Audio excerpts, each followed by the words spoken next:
Good morning. Welcome to Grand Rounds at the UCSF Osher Center for Integrative Health. My name is Shelley Adler, and I have the pleasure of serving as director of the Osher Center.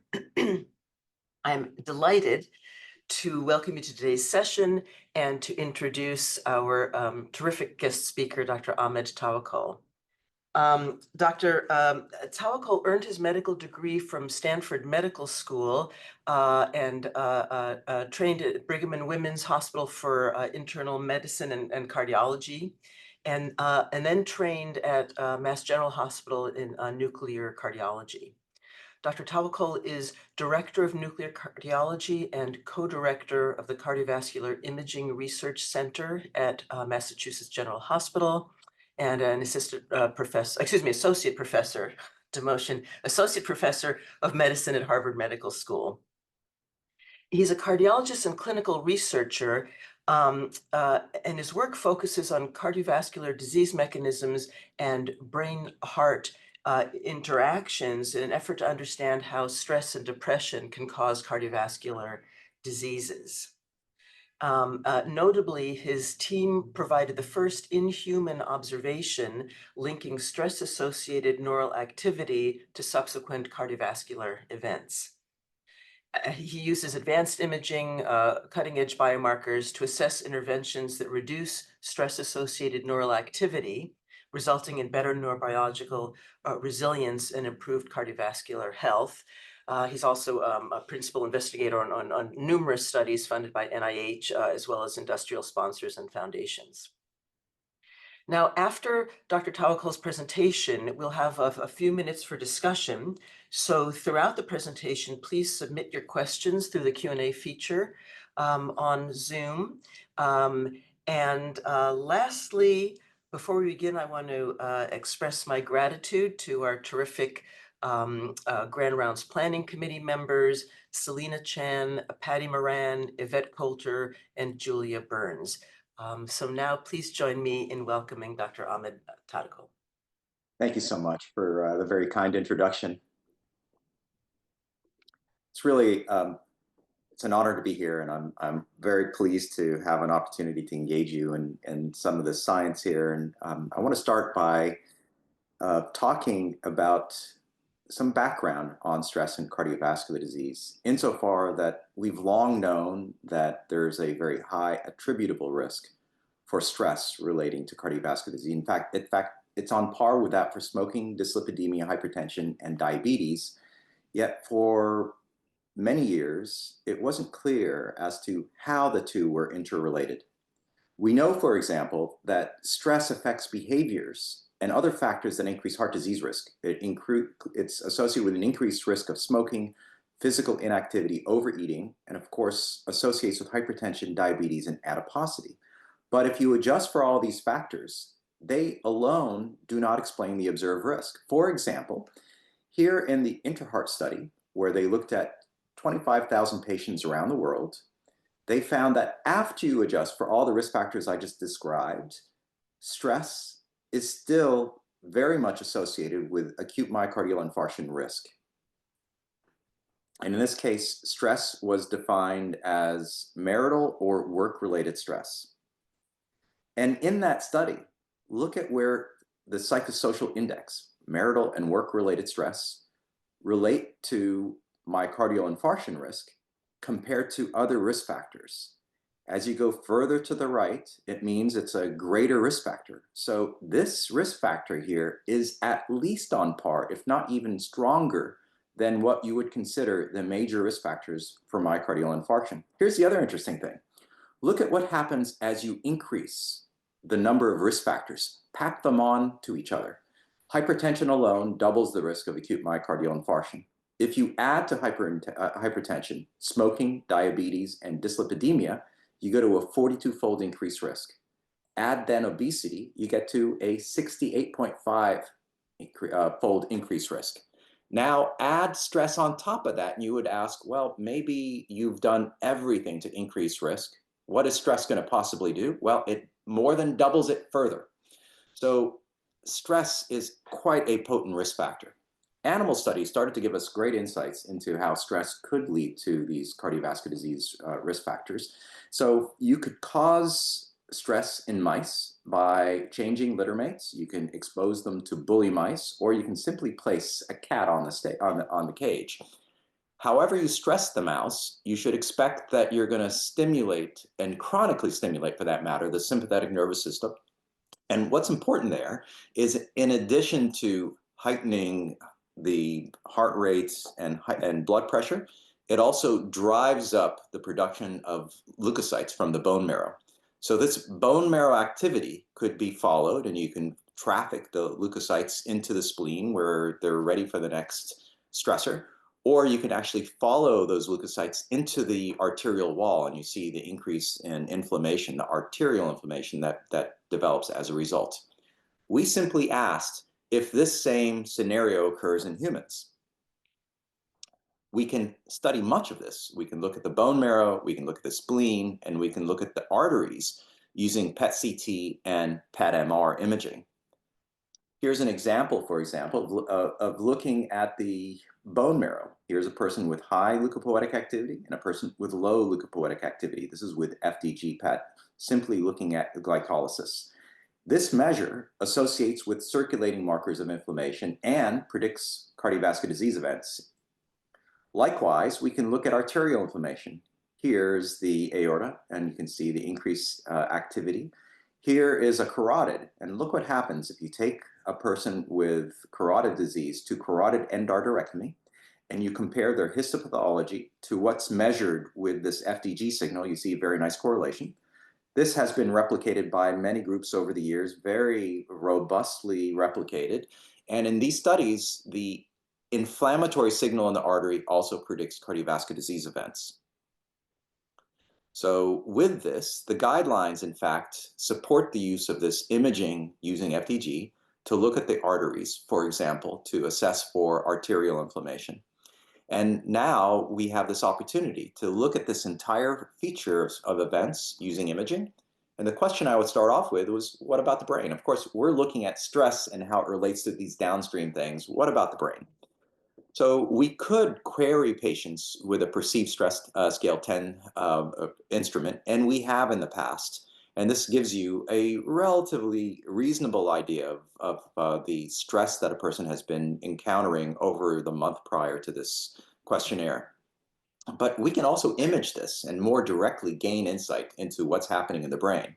So what would we image? First, you have the amygdala and you have the cortex, especially the prefrontal cortex. So the amygdala is an important feature of the limbic system that is very much involved in emotional processing, and in particular in triggering the flight response. The cortex tries to tamp that down. And in fact, what I would say is, during non-stressful conditions, the prefrontal lobe should be regulating most of the activity. During stressful conditions, the amygdala takes up quite a bit of control, and you really want a good balance between the two. We talk about amygdala activity, and I just want to say that it's really more a relationship between the limbic system and the cortex. If your amygdala is always quiet, well, that's nice, but you might not be as responsive to the demands of life, and for example, you might not be as effective a clinician to respond to the needs of your patients if your amygdala is completely quiet. On the other hand, if the amygdala is overactive, then you're going to have way too much activity, and it's going to drive a lot of stress. You'll feel the stress, but also it's going to drive these downstream conditions that I described. You want a very active prefrontal cortex to control whatever's happening in the amygdala, kind of like a blanket keeping it quiet and comfortable. I would add that long-term stress has an impact on much of this as well. So for example, long-term stress will cause persistent dendritic growth within the amygdala neurons. And there's reversible dendritic atrophy within the prefrontal cortex. So stress has an impact on the wiring and the cortical health of some of these areas. We can measure the activity and some of the structure of these areas using imaging. So for example, we can look at amygdala activation with FDG PET or other measures, and you can see amygdala activation associates with blood pressure changes, with inflammatory cytokine release, and even carotid atherosclerosis. Here's a study that simply looked at the temperament of primates. And the way they did that is they watched how a primate interacted with a toy snake. They could look like they're very fearful, or they could show some curiosity. And this anxious temperament was scored on a scale, and they compared it to the amygdala activity that they saw in imaging, and they saw this very nice correlation. And so here are things that we can do to look at the brain to assess the stress neural activity. We can look at the neural metabolism. Again, here we can look at the amygdala relative to counter-regulatory cortical activity. We can use functional MRI, in which we look at neural activation and connectivity. We can look at tissue volumes.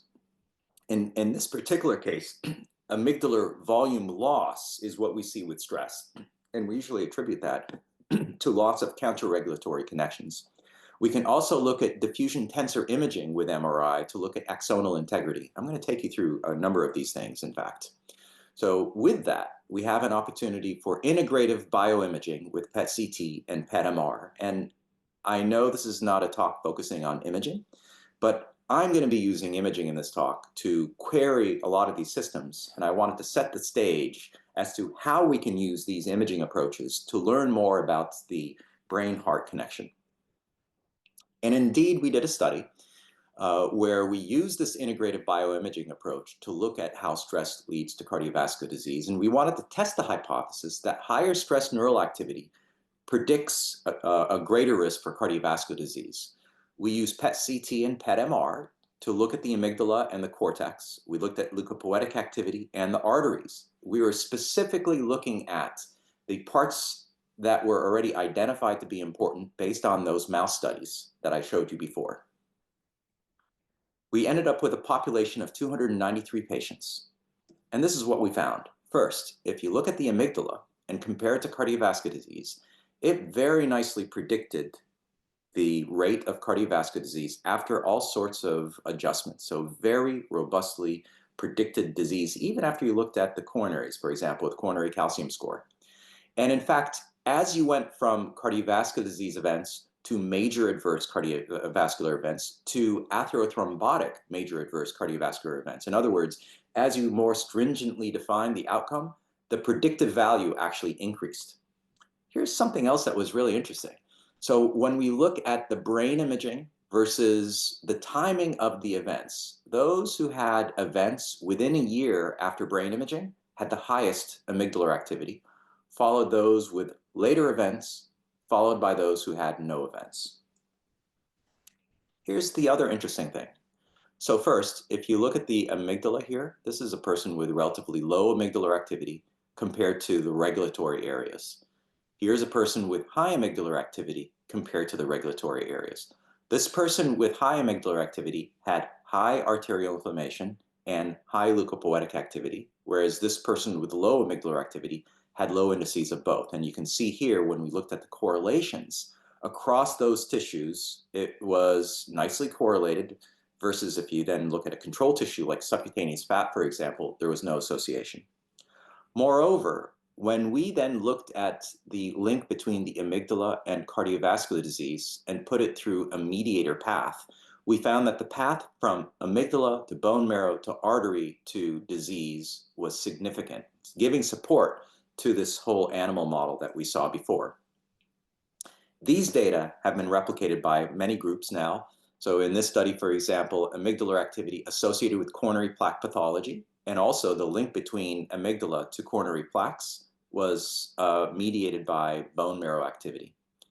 In this study, they looked at the amygdala versus arterial inflammation, found very nice correlation, and in a relatively large population, found a very nice association between perceived stress scale and the amygdalar measures.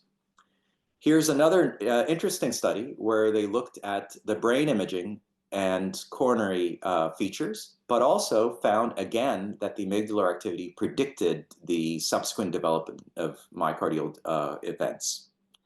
Moreover, this one here looked at amygdala activity versus recurrent events. So in this case, they had patients presenting with strokes, and they did the brain imaging right after the stroke. And what they found is that the amygdala activity predicted recurrent stroke events. Both the amygdala activity as well as the bone marrow activity at time of presentation of their first stroke predicted recurrent stroke event. I've been talking about cardiovascular disease events, but I also want to show that this amygdala signal associates with cancer as well. So in this particular study, we looked at patients who were presenting with head and neck cancer, and all of them, as part of their initial staging, had scans that included their brains. And what we found first is among these patients that there was an association between amygdala activity and leukopoietic activity, as well as amygdala activity and something like CRP. So it predicts inflammation at the time of initial evaluation. Moreover, we find that it predicts overall survival. So here, if we look at all comers, the higher the amygdala activity, the lower the survival rate. And we said, well, certainly maybe a person presenting with advanced stage cancer and knows it is stressed just knowing what's going on. So what if we only look at patients with the advanced stage? And still here, look at that. If you just look at individuals with advanced stage, those with the higher amygdala activity have a worse outcome. If you then look across the groups here, I'm just going to move my marker, which is in my way. If you look here at amygdala activity and compare those who survived with no progression versus those who had progression versus those who did not survive, you see a graded increase in the amygdala activity. So there might be some very important information regarding stress neural activity and cancer survival. Moreover, a recent study simply looked at all-cause mortality and found that after robust adjustments, you still see a very substantial association between amygdala activity and all-cause mortality over 192 months. So this appears to be a relatively robust predictor of multiple different outcomes.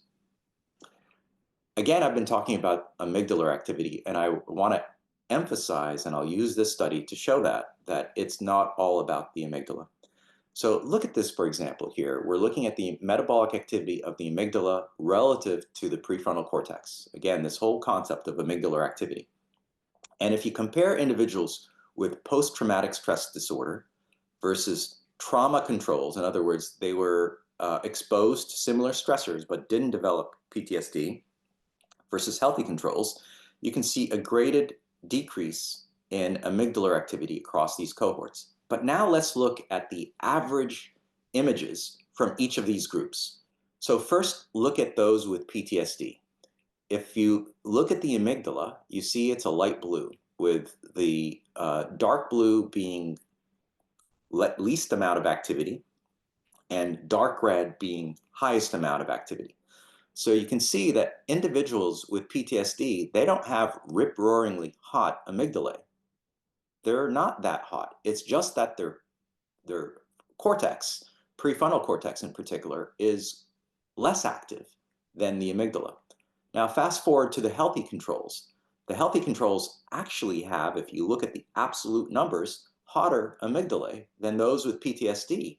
It's just that their prefrontal cortices are even that active. So their ratio of activity is flipped, with people here having higher amygdala activity compared to the prefrontal cortex, and people here having lower prefrontal cortical activity compared to the amygdala. So this is an important concept here to keep in mind. You can actually ignore the activity and simply look at the connections, and you'll see a similar story. If you look at people with PTSD, the connections between the prefrontal cortex and the amygdala seem to be less robust. Here we looked at the tracts, the integrity of the axons connecting the PFC to the amygdala, and we looked at tract integrity. And here tract integrity is weaker in PTSD compared to healthy controls.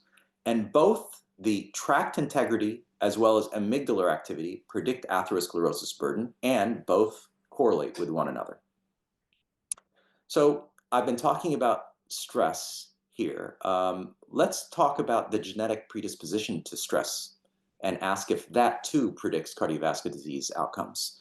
So we could look at the genetic predisposition to stress with something called neuroticism polygenic risk score. So this is a polygenic risk score based on over 2,000 SNPs, and it looks for risk factors that predict neuroticism traits, anxiety disorders, and depression, and the sorts. And we compared the polygenic risk score to the brain imaging. And look at what we found. First, along the Mass General Brigham Biobank, we had 995 patients who had PET scans, and you can see this nice graded increase in the PET signal by this polygenic risk score. Then in the UK Biobank, we had MRI structure. And again, here we're looking at amygdalar volume, where the smaller the amygdala, the less connections it has to the prefrontal cortex, and the more likely it is chronically exposed to stress.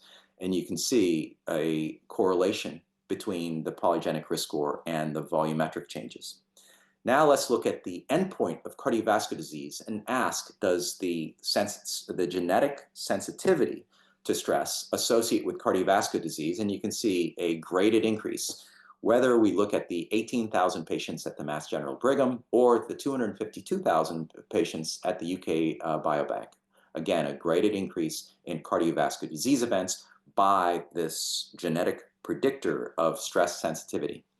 And we find that the link between this genetic predisposition to stress and the endpoint of major adverse cardiac events is predicted by and mediated by the brain changes that I described.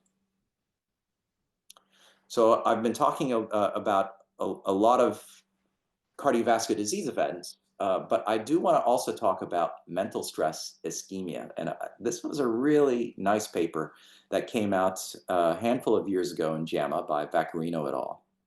And they looked at several hundred patients and put each one through two different kinds of stress tests. So they had conventional exercise stress, where they had imaging at rest and imaging after exercise, and looked for stress-induced ischemia, conventional stress-induced ischemia. They also did mental stress testing, and what they did here is they asked each of the study participants to get up and to give a talk in front of the audience, and the audience was composed of researchers who were trained to look like they were bored and annoyed. And this, of course, caused quite a bit of stress in the participants. And they, again, looked at myocardial perfusion imaging, looking for abnormalities in blood flow induced by either conventional exercise stress or mental stress. And what was important is, first, if you look at conventional stress-induced ischemia compared to individuals with no ischemia, no surprise here, there was an increase in the risk of heart attack, of subsequent heart events in patients who had this conventional stress-induced ischemia. What was interesting is that the risk associated with mental stress ischemia was not less. It was actually greater than that which was seen with conventional stress ischemia. And the individuals who had a combination of both mental and conventional stress-induced ischemia had even higher risk. Another way I want you to think about the link between stress and cardiovascular disease is not simply that it's connecting to inflammation and sympathetic nervous system activity and immediately causing disease, but it also actually drives the acquisition of risk factors. So in all the studies I've been talking about before, I talk about how we adjust for cardiovascular disease risk factors and carefully adjust for existing risk factors. But look at this. In a study of 71,000 patients here at the Mass General Brigham Biobank, we looked at individuals who had anxiety and or depression, but didn't have many risk factors, and then looked at how the risk factors were gained over time. And look at the rate of gain in individuals with versus without risk factors. Here is survival free from new risk factors, and you can see there's a very brisk increase in risk factors, even greater than what we see in patients without anxiety or depression. Here's the other interesting thing too. The additive boost in gain of risk factors is greatest in younger females than younger males. So one way to look at it here, in general, younger females tend to have the least number and the lowest drivers for risk factors. But if you just add stress or depression, it really shoots up the overall risk. So the relative risk really climbs dramatically. So think of chronic stress and depression as drivers of the sympathetic nervous system in inflammatory contexts that promote cardiovascular disease, and that's important, but also they greatly accelerate the gain of traditional risk factors that add to this whole story.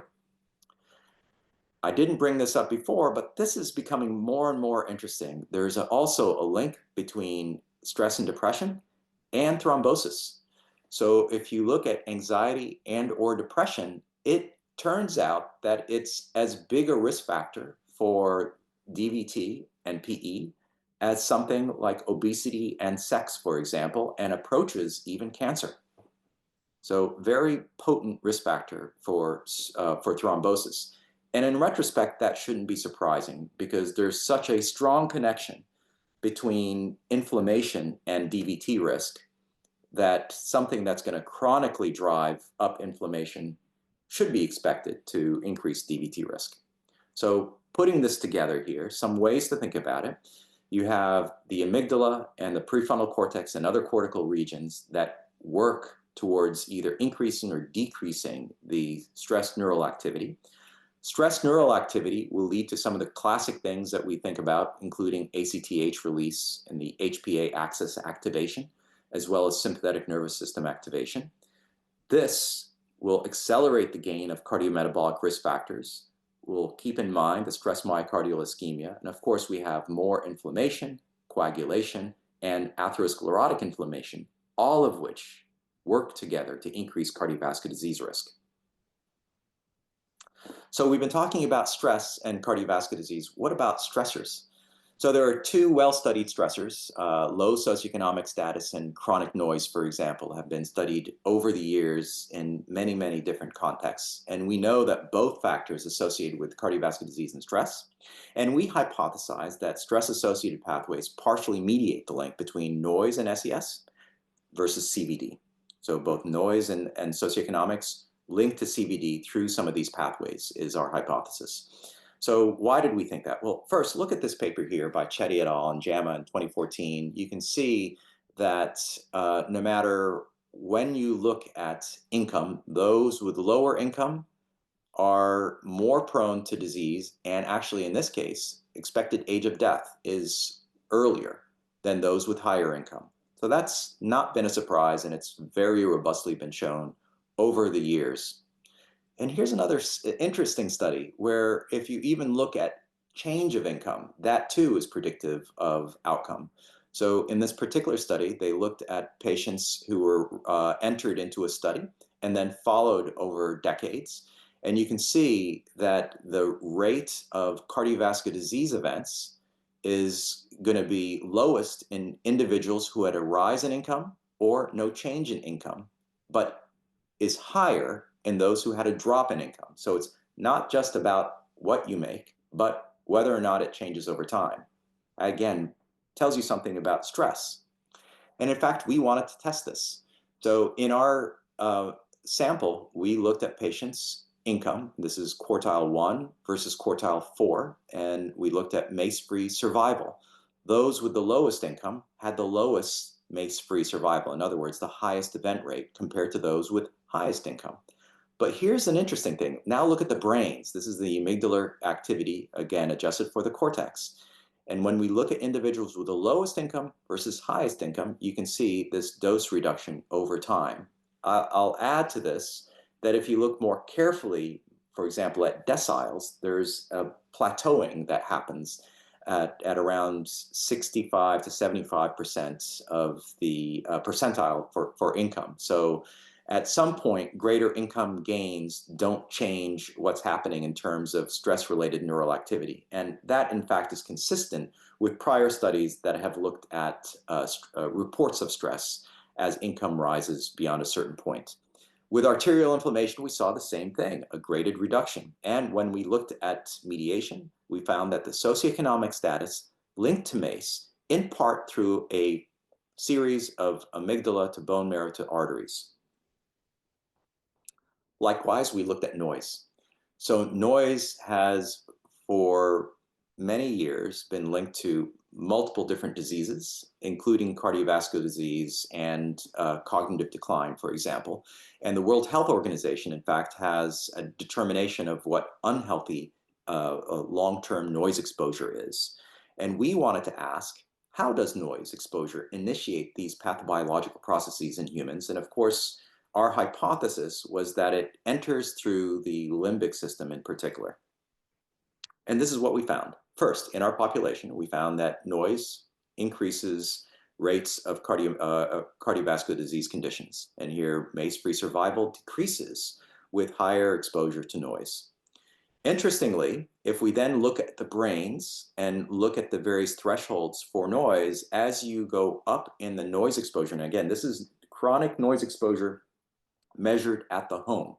So as you compare the brains of people to the noise exposures at their homes, you can see the stress neural activity goes up with higher exposures at the home. And when we compared noise to major adverse cardiac events, again, the link was through the brain and arterial inflammation, as I've shown you before. So I've shown you a couple of stressors, and I just want to show what happens when you start to combine those stressors. So we could easily measure noise, crime, and income for our patients in this population, and simply show that as you increase the exposure to these stressors, stress neural activity increases. And that gives me an opportunity to talk about something that we describe as neurobiological resilience. Because what we find is that there are a lot of people who are exposed to multiple stressors, but their brains don't look particularly stressed. So your exposure to stress does not necessarily predict your brain's response to the stressors. So look at these patients here. These are patients who are not exposed to the stressors chronically, and these are patients who are exposed to those chronically. If you look at the groups and compare them, this group has overall, on average, higher brain activity. But there are a lot of patients here, or a lot of individuals here, with relatively low activity, despite this exposure. Let's call them neurobiologically resilient participants. Whereas these individuals here are exposed to the stressors and have hotter amygdalae. These are less neurobiologically resilient individuals. And it turns out that this neurobiological resilience matters in terms of your cardiovascular disease events. If we only look at those patients who are exposed to these stressors and look at their risk over time, those with more amygdala activity are the ones that have the higher event rate. But if you're exposed to these stressors and you have lower amygdala activity, in other words, if you're more neurobiologically resilient, you are also resilient in terms of developing cardiovascular disease events. So this is a good thing. How could neurobiological resilience influence the risk of having cardiovascular disease, and especially that triggered by acute stress? So let's talk about Takotsubo syndrome. So this is a classic stress-associated syndrome. It's usually reversible heart failure, often triggered by an emotional or physical stressor. The pathogenesis hasn't been really well delineated in the past, but a link between the brain and heart has long been proposed as a factor. Here was a very nice study published in 2019, where they took 15 patients with Takotsubo and 39 controls and imaged their brains after they developed Takotsubo. And what they found is that there was impaired corticolimbic connectivity, notably involving the amygdala and the prefrontal cortex. But again, remember, this was imaging done after the development of the syndrome. We asked a different question in a study that we published a couple of years ago. We identified 41 individuals who had brain imaging before they developed Takotsubo. And we identified then 63 match controls. We matched them by age, sex, and clinical risk factors. And look at what we found. Those who developed subsequent Takotsubo had, on average, higher amygdala activity compared to controls. But I do want to point out that there was a lot of overlap. So for example, if you look at these people with, in blue here, they're less than 1 standard deviation above the mean of the group. They look very similar to these patients, whereas these guys here really had substantial increases in amygdala activity. And it turns out that this activity here predicted the timing of the Takotsubo. So those with the rip-roaringly hot amygdalae actually developed Takotsubo sooner after imaging. In other words, within a year after imaging, they developed this cardiomyopathy. Whereas these individuals here with lower amygdala activity didn't develop their myopathy for years afterwards on average. And that was an interesting finding to us to begin with, because the classic syndrome is a person develops this stress cardiomyopathy after learning about the death of a loved one.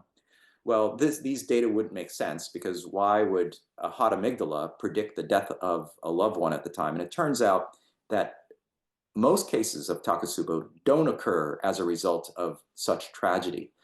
In fact, most of the events are for lesser stressors. And the hypothesis that we have is that the higher your amygdala activity, the more triggered your amygdala is going to be in response to a stressor. So here's another thing that I want to show. It's not just emotional stressors that we can get from Takotsubo, but we can see surges in cardiovascular disease events during other stressful periods. For example, since the mid-90s, we've known that there's a surge in heart attacks, and this is deadly heart attacks that occur on the days of an earthquake. So here, for example, you can see on most days, there's a predictable, relatively low number of heart attacks in the LA region. On the day of the earthquake, you see a substantial surge in the number of heart attacks. Again, this is not heart attacks because they got crushed by a wall falling on them. This is a classic heart attack with a thrombus in their major vessels leading to death. Likewise, we see a predictable rise in heart attacks the week after presidential elections. We saw this in 2016. We saw it in 2020. I wouldn't be surprised if we see it again this most recent election as well. And look at this. We see surges in heart attacks even around sporting events. And I want to show this. These lines here show the number of admissions for cardiovascular disease events in this particular town that was hosting the World Cup.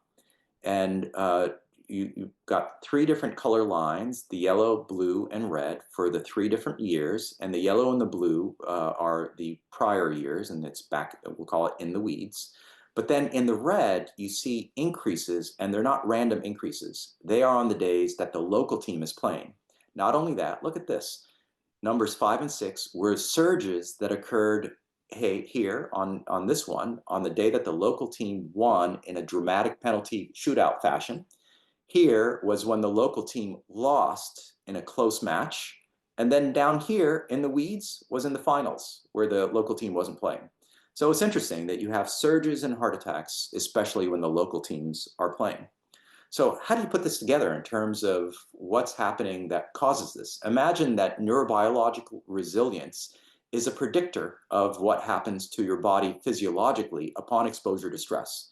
So if you have poor or lower neurobiological resilience, in other words, higher amygdala activity, you are more susceptible to neural activation by stressful events.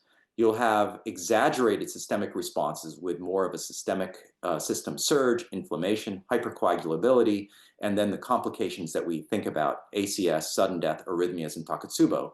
These are the acute occurrences that happen after stressful conditions. Now, with all that mentioned, how can we modify this activity? Well, there are studies that have already shown us that if you take patients with stress and subject them to stress reduction intervention, mindfulness-based in this case, you can see that you will change their gray matter density over time within their amygdalae. Here's another really neat study where they took patients who had a recent acute coronary syndrome or a recent coronary revascularization, and then they asked if there is an additive benefit of advanced cardiac rehab. And advanced cardiac rehab, think of it as standard exercise cardiac rehab plus the addition of a stress reduction intervention. And then they follow these patients for 5 years. And look what they found. First, no surprise, individuals who didn't get an intervention had the worst outcome. Individuals who had exercise cardiac rehab, standard cardiac rehab, had a very nice reduction in events. No surprise there. There are decades of data showing the beautiful impact of exercise on reducing cardiovascular disease risk. But look at this. Here's the surprise. In this small study, adding stress reduction to exercise, so adding stress reduction to a very potent intervention, leads to a further 50% reduction in risk. This is pretty surprising. I want to add also that other stress reduction approaches tend to have beautiful impacts on the brain. For example, Tai Chi leads to improvements in amygdalar PFC connectivity. Brain imaging with Tai Chi versus controls also shows that you can actually watch the cortex thicken. And I do want to add that when you look at respiraphasic training, you can see that the respiratory entrainment improves what's going on in terms of amygdalar activity. So there are some aspects of Tai Chi and with breathing exercises that impact amygdalar physiology beneficially. I do want to show some data here with regards to other lifestyle interventions. And first, I'm going to start off with something that's quite topical. You might have heard a lot about alcohol in the news. And we studied the impact of alcohol on some of these aspects of the brain. And the first thing I can show are two important findings. One, when we look at light to moderate alcohol consumption and we put it through all sorts of adjustments for risk factors, for other lifestyle, for income, education, depression, anxiety, and even the Charlson Index, which accounts for other major comorbidities, no matter how we slice or dice it, there's actually a reduction in cardiovascular disease risk. And here you can see all MACE, coronary MACE, et cetera, they're all decreased. But we wanted to make sure that it's not lost on our readers. And so we put it in our main figure that cancer risk also goes up to a similar degree that we saw a reduction in cardiovascular disease risk. So we're not suggesting it's healthy. It's just we're focusing on why is there a reduction in this cardiovascular disease mechanism. Not saying it's healthy, but if there is a pathway that we want to double down on via other interventions, what is that pathway? And we hypothesized it might actually involve the amygdala. And we found a graded reduction for light and moderate alcohol intake with regards to the amygdala, and then it balloons back upwards with higher levels of alcohol. When it comes to whole brain activity, which gives you an index of cognitive health, we see that it's not terribly impacted with light to moderate activity, but it plummets with higher amounts of alcohol. And again, noting that we're talking about the ratio of amygdala to precortical activity, we wanted to see, is it affecting more of the amygdala or prefrontal cortex? And you can see there's a significant reduction in amygdalar activity per se without substantially impacting the prefrontal cortex. And that alcohol reduces MACE through a significant amount through the brain. And we said, well, if alcohol really does work through the brain to reduce major adverse events, then it should be more effective among individuals with anxiety. And in fact, it was interesting. It wasn't even close. Individuals with anxiety had double the risk reduction in MACE with alcohol. So it just supports that this pathway might be an important pathway. And we don't want to suggest that there is a safe level of alcohol. In fact, this is what we wrote in our paper. There's no safe level of alcohol, and that we need interventions that reduce stress-associated neural mechanisms without the side effects of alcohol, which takes me to exercise. So with physical activity, I want to underscore that it's not all about the endorphins. Look at this. In animal studies, it's long well seen that if you take animals and make them exercise, you'll see more branching of their neurons. So TRs per treadmill. So the treadmill running animals have more neuronal branching than sedentary animals. And this is something that we see in both younger and middle-aged animals. So if you look at sedentary versus treadmill running animals, and stage A and stage B is just simply comparing the horizontal versus vertical arborization, you can see that there's quite a bit of additional bidirectional arborization among treadmill runners. Whether you're sedentary, whether you're younger or middle-aged, you get that boost. And likewise, we looked in our cohort. We had 50,000 patients who gave us the details of their exercise, and we assigned metabolic equivalents to each of their exercises, multiplied it by the number of minutes a week, and then put them into quintiles and look at what we see for brain activity in first the subset of patients for whom we had brain imaging. We see a beautiful dose response. So exercise beautifully reduces the stress response in the brain, and it tends to work in part. There's a trend towards a reduction in amygdala activity, but really it's driven by cortical activity, increased cortical activity. So it's got this bidirectional change, nice reduction in the limbic system, but a drive up in the cortex. This is really pretty data in terms of telling you it's going to make you feel better, but also it's better for your brain and cognitive health.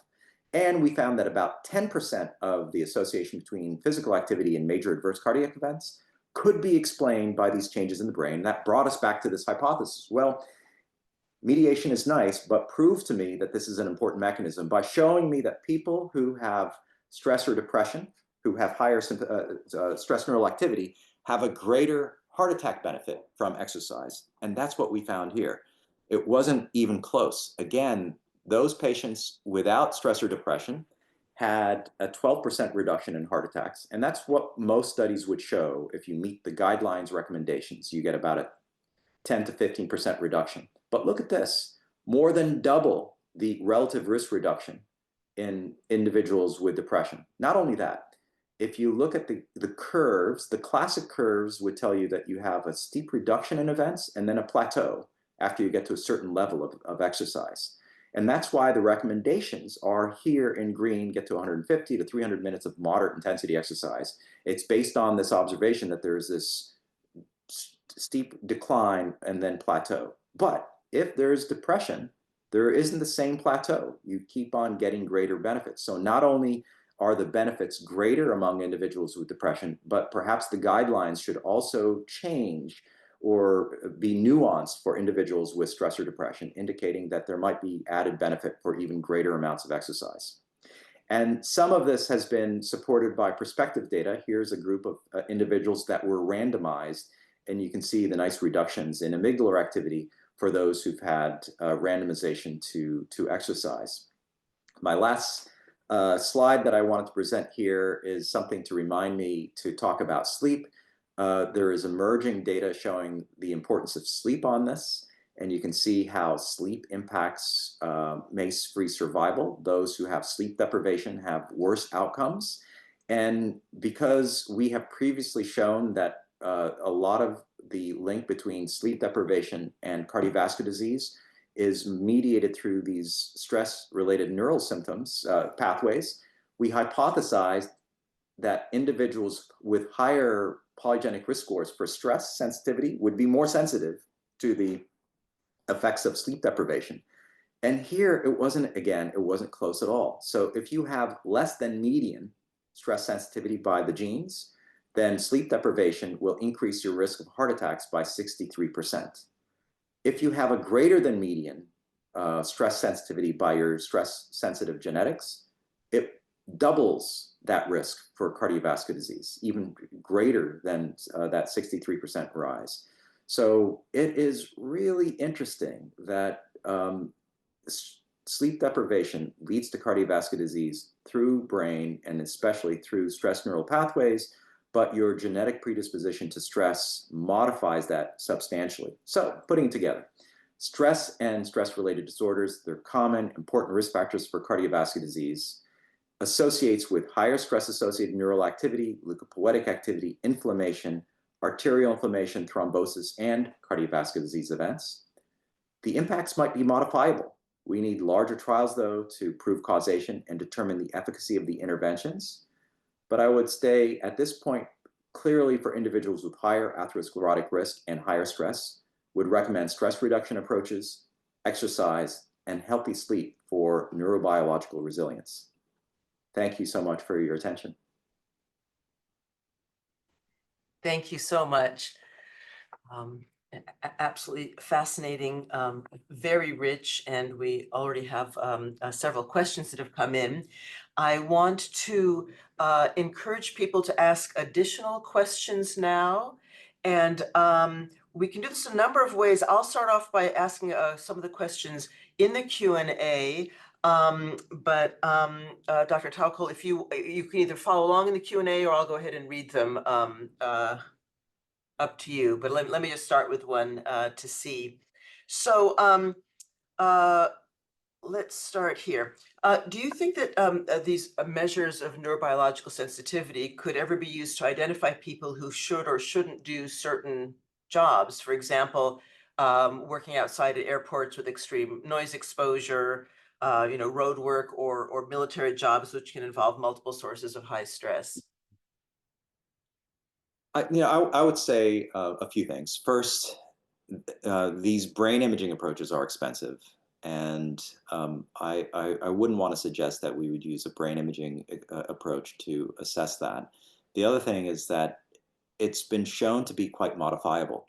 So you can imagine having a person who starts off in a position of, enters a job that's very stressful, but gets really good advice and adheres to it and starts to make modifications to reduce that. So I wouldn't want to open or close pathways based on some of these observations, and I wouldn't want to use expensive imaging to identify risk in the first place. But it would be nice to double down on explaining the science to the lay public so they can understand how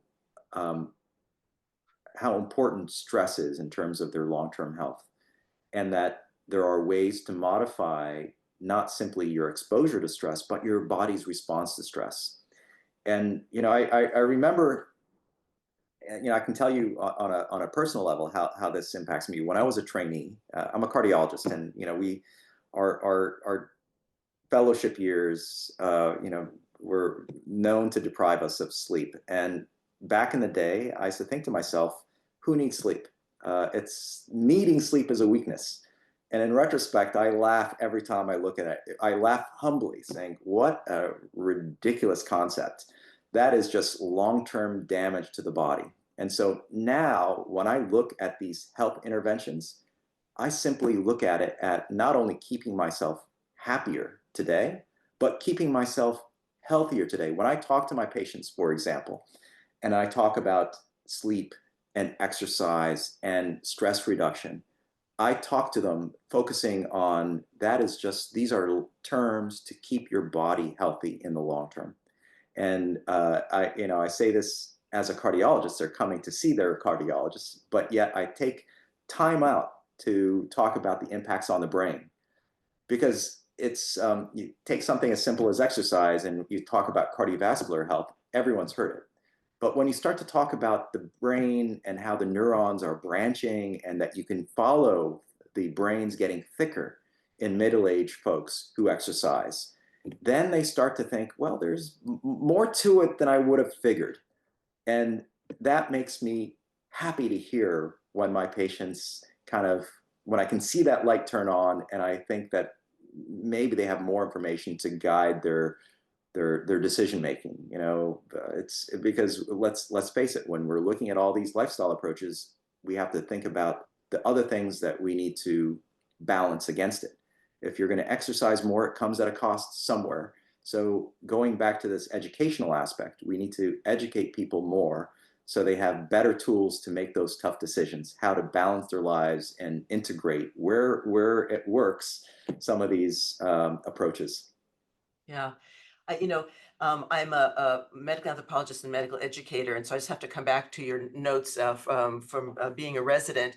And there is, of course, such a cultural norm of stoicism and proving yourself that just to reassure your earlier self that there's a big a sort of medical cultural impediment to implementing some of these things early in training. So I appreciate your providing data that will hopefully can help to change some of this. And I like to talk about those terms in terms of resilience.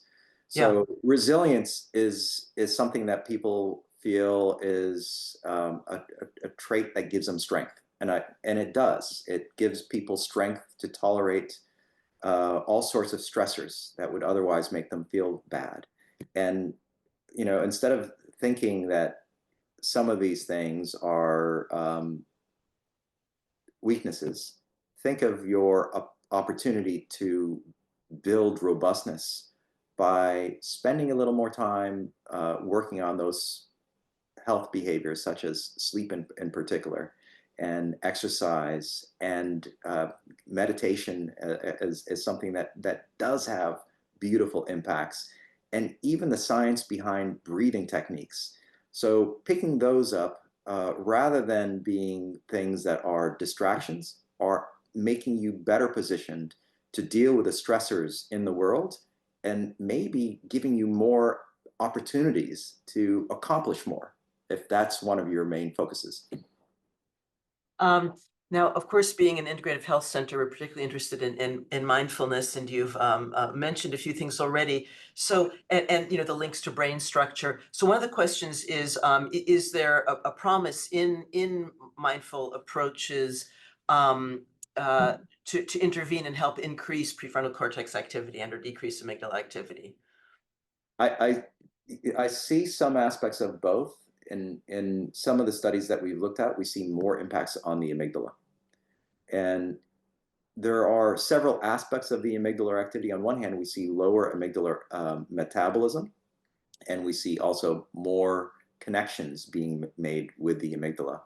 And I can't tell you exactly what might be responsible for that. I think we need more power to understand over it all. But if I were forced to guess right now, it seems that these approaches provide stronger control of amygdala uh, sensitivity. And by giving stronger control, the gray matter thickening that we see with it and reduction in amygdala activity, that is such a key part of the whole neurobiological resilience. I'm not as convinced that it is causing more branching of the prefrontal cortex. I think you can get more of that through sleep and exercise. But think of it this way. Think of it as a beautiful complementary approach. And maybe that's why in the study that looked at the combination of exercise and mindfulness-based stress reduction, they found another 50% relative risk reduction. If they were both working on the identical pathways, I think it would have been harder to demonstrate such a large reduction in a modest sample size. But because it seems so far that they're complementary pathways that they're acting on, that they're really beautifully additive.